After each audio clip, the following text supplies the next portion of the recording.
Welcome to Franchise Empires. Yeah, and I like think all this, there's like home services. It's always been a good category in franchising, but now it's like rising through the ranks to the attention of a lot of people. And on paper, like I do believe like home services probably has some of the best math out there because of what you said about the low investment, the ability to scale certain franchises. Yeah. But what it takes to operate it is, it's different than when you got the employees and customers in the same four walls.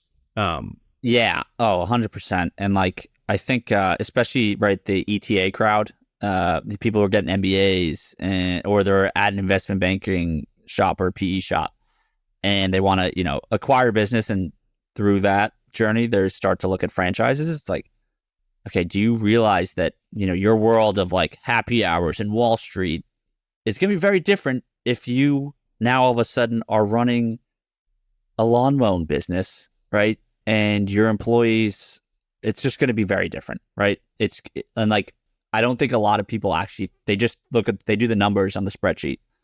They don't think about what is their life actually going to be like when they wake up and their world is that lawn mowing business. Like, it is not glamorous. It is not nearly as fun, and you will not get as much street cred, right?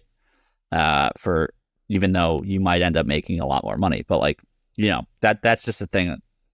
I think people really need to put themselves in those shoes, because I for one would never do home services because I'm scarred from my HVAC world. I didn't enjoy it.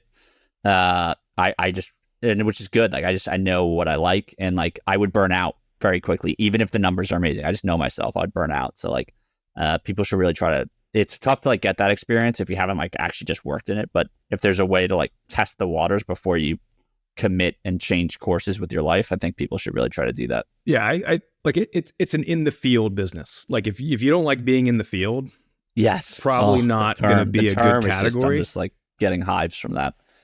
Being in the field. Oh god. Yeah, it's not a behind the desk business. And if you like sitting behind a desk, and I learned that about myself, to be honest with you, going through it.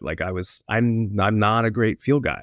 I like to sit behind my computer and talk to you about franchising. That's what gets me juiced up. But that and then there was something else. So the way that you can get a taste of this thing is if you're looking at a particular franchise, go visit with a franchisee, and it's worth hopping on a plane. If it's one of the top, don't go to the bottom performers.